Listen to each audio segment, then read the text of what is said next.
না বসান, কোরআনের সাথে যদি এই রূহকে সমর্থ না করা, তাহলে আপনার রূহটা দুর্বল হতে থাকবে।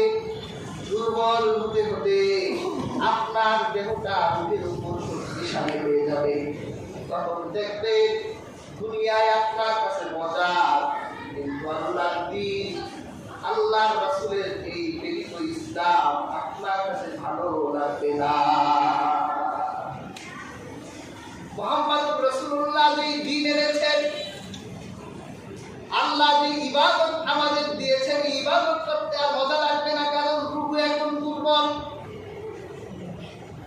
আর আপনার দেহ এখন শক্তিশালী।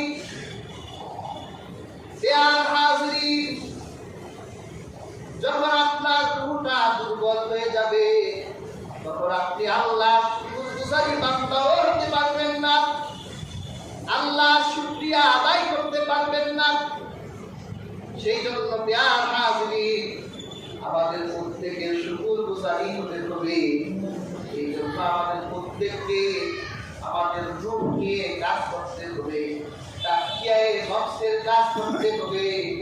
আমাদের রূহকে আল্লাহ কোরআনের নূরের আয়াত দিয়ে আমাদের রূহকে নুরানি করে দিতে হবে।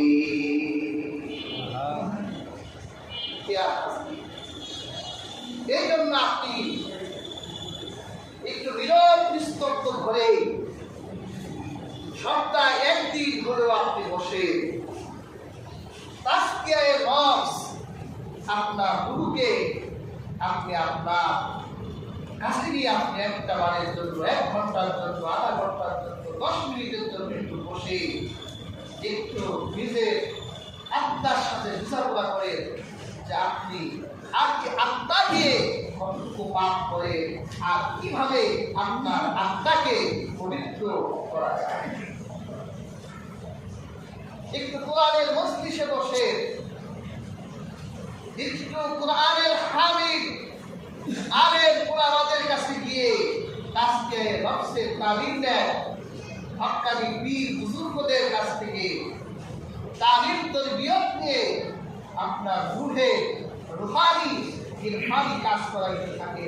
তাহলে দেখবে আপনার রূহ যখন শক্তিশালী হয়ে যাবে আর আপনার দেহ যখন দুর্বল হয়ে যাবে, তখন আপনি সব জায়গায় আল্লাহর অস্তিত্বই দেখতে পাবেন। সুবহানাল্লাহ।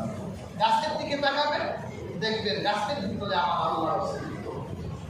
মাছের দিকে তাকাবেন, দেখবেন মাছের ভিতরে আমার আল্লাহর অস্তিত্ব। সব জায়গায় আল্লাহর অস্তিত্ব অবলম্বন করতে পারবেন, তখনই আপনি শুকরগুজারি বান্দা হতে পারবেন। প্রিয় হাজরিন, হযরত ইসমাঈল নবীর বউ শুকরগুজার করলো না, এই জন্য হযরত ইব্রাহিম যাওয়ার সময় বলে গেল, তোমার ঘরে চৌকট ঘটনা, চৌকট বদলাও। হযরত ইসমাঈল এক মুহূর্ত দেরি করলেন, তার স্ত্রী তালাক দিলেন। এরপর তিনি আরেকটা বিয়ে করলেন, আবার বাবার কাছে চিঠি লিখলেন, আব্বা নতুন এক বিয়ে করেছি, সময় সুযোগ হলে একবারের জন্য বউ দেখে যেও আর আমাদের জন্য একটু দোয়া করে দেও। হযরত ইব্রাহিম জবাব দিলেন, বাবা আল্লাহর দ্বীনের দাওয়াত নিয়ে বড় ব্যস্ত হয়ে গেছি, আমার সময় সুযোগ হলে আমি আবার তোমার বাড়ি আসবো, আমি তোমার স্ত্রী দেখে যাবো আর তোমাদের দোয়া দিয়ে যাবো। আবার একদিন হযরত ইসমাঈল জঙ্গলে শিকার করার জন্য বের হলেন। ঘরের ভিতরে স্ত্রী, আল্লাহর পয়গম্বর হযরত ইব্রাহিম আবার মুসাফিরের বেশ নিয়ে ইসমাঈলের বাড়ির সামনে এসে সালাম দিলেন, আসসালামু আলাইকুম। ঘরের ভিতর থেকে একটা নুরানি কণ্ঠে জবাব এলো, ওয়া আলাইকুমুস সালাম। হযরত ইব্রাহিম গলার কণ্ঠের শালীনতা শুনে তিনি বুঝে ফেললেন, এই বন্ধু বড় ভদ্র, এই বন্ধু বড় অমায়িক স্ত্রী। তিনি বাইরে থেকে প্রশ্ন করলেন, তোমরা কেমন আছো? ঘরের ভিতর থেকে জবাব এলো, আল্লাহ আমাদেরকে ভালোই রেখেছে। তোমার স্বামী কোথায়? আমার স্বামী শিকারে বের হয়েছে।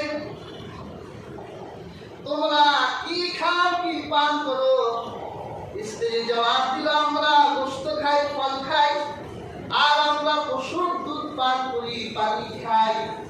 হযরত ইব্রাহিম তার নুরানি দুই হাত আকাশের দিকে তুলে আল্লাহকে ডাক দিয়ে বললেন, হে পরওয়ারদিগার, তুমি ইসমাইলের ঘরে গোশতে বরকত দাও, ইসমাইলের ঘরে দুধে বরকত দাও, ইসমাইলের ঘরে ফলে বরকত দাও, ইসমাইলের ঘরের পানিতে বরকত দাও।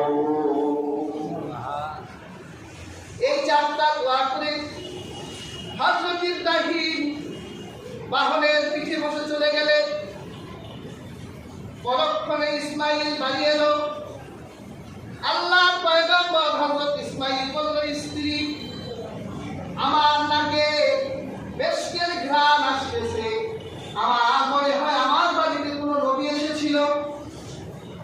স্ত্রী বলল, আমি তো নবী চিনি না, কে নবী? তবে আমার বাড়িতে একজন বয়োবৃদ্ধ মানুষ এসেছিল, সে আমাকে 4টা প্রশ্ন করেছে, আমি তার জবাব দিয়েছি। তারপর সে যখন বাহনের পিঠে উঠে চলে যাচ্ছিল, তখন সে আমাকে লক্ষ্য করে বলল, ইসমাইলের বউ, শোনো, তোমার স্বামী ইসমাইল যখন বাড়ি আসবে, তখন তোমার স্বামী ইসমাইলকে বলবে, তোমার বাড়ির চৌকটটা অনেক ভালো, তুমি যেন এই চৌকটের দেখাশোনা করো, এই চৌকটটা যাতে যত্ন নাও। হযরত ইসমাইল বলল, স্ত্রী আমার, শোনো, তুমি কি জানো সেই বয়োবৃদ্ধ মানুষটা কে ছিল? স্ত্রী বলল, আমি তো চিনি না সে কে ছিল।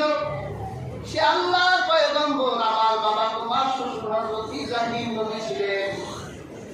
আর চৌকট বলতে তোমাকে বুঝিয়েছে যে বাবা ইসমাইল এইবার তোমার ভালো বউ করেছে, এই বউকে দেখাশোনা করবা, যত্ন নিবা। প্রিয় হাজিরিন, হযরত ইসমাইল এভাবে একদিন বাসায় কাজ করছিলেন। হঠাৎ করে আমার ইব্রাহিম ছেলেকে দেখার জন্য মক্কা এলেন। এসে যখন দেখলেন সন্তান গৃহস্থালির কাজ করছে, আল্লাহর পয়গম্বর বাহন থেকে নামলেন।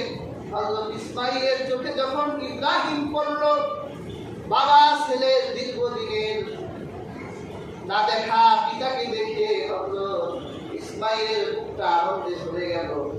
দুজনে কান্না বিচলিত কণ্ঠে মিলন হলো। হযরত ইব্রাহিম বলল, বাবা, তোমার সাথে রাত্র যাপন করার জন্য এসেছি, একটা রাত তোমার সাথে থাকবো। হযরত ইসমাইল বলল, বাবা, এটা তো আমার জন্য বড়ই সৌভাগ্যের, আপনি আমার সাথে থাকেন। রাতের বেলা হযরত ইব্রাহিম তার ছেলেকে উঠাই বলল, বাবা, আল্লাহ আমাকে একটা নির্দেশ দিয়েছে, আমি ওই নির্দেশ তোমাকে জানাবার জন্য এসেছি। হযরত ইসমাইল বলল, আব্বা, আল্লাহ কি বলেছেন আপনি আমাকে বলেন। তখন হযরত ইব্রাহিম বলল, বাবা, এই যে ভাঙ্গাচোরা খানায়ে কাবা দেখতে পাচ্ছ, আমার আল্লাহ নির্দেশ দিয়েছেন তোমার সন্তান এখন বড় হয়ে গেছে, এই সন্তানকে সাথে নিয়ে আমার এই খানায়ে কাবাটা তুমি সুন্দর করে নির্মাণ করো। আমার আল্লাহ আমার দ্বারা এই খানায়ে কাবাকে আমার আল্লাহ প্রতিষ্ঠা করতে চান। তুমি যদি আমাকে ভরসা দাও, তাহলে আমরা বাপ ছেলে রাজমিস্ত্রির কাজ করতে পারি। ইসমাইল বলল, বাবা, এটা তো বড়ই খুশির সংবাদ, আমরা খানায়ে কাবা বানাবো। কি জন্য বানাবো? হযরত ইব্রাহিম বলল, বাবা, এই জন্য বানাবো যে আমার আল্লাহ চান তিনি আমাকে এই খানায়ে কাবার মুয়াজ্জিন করে একটা আযান দেওয়াবেন। আমি খানায়ে কাবা বানিয়ে ওই খানা কাবার ছাদের উপর উঠে একটা আযান দিব, ওই আযান আল্লাহ রূহের জগতে পৌঁছাই দিবে, ওই আযান প্রত্যেক মায়ের গর্ভে পৌঁছাই দিবে। কিয়ামত পর্যন্ত যত মানুষ আসবে আল্লাহ তাদের কানে পৌঁছাই দিবে। ওই আযান হলো হজের আযান। ইয়া হাজিরিন, রাহমাতুল লিল আলামিন বলেছে, হযরত ইব্রাহিম যখন খানা কাবা বানালেন, তিনি যখন খানায়ে কাবার উপর উঠে আযান দিলেন, আমার নবী বলে এই আযান যাদের কানে পৌঁছিয়েছে তারা লাব্বাইক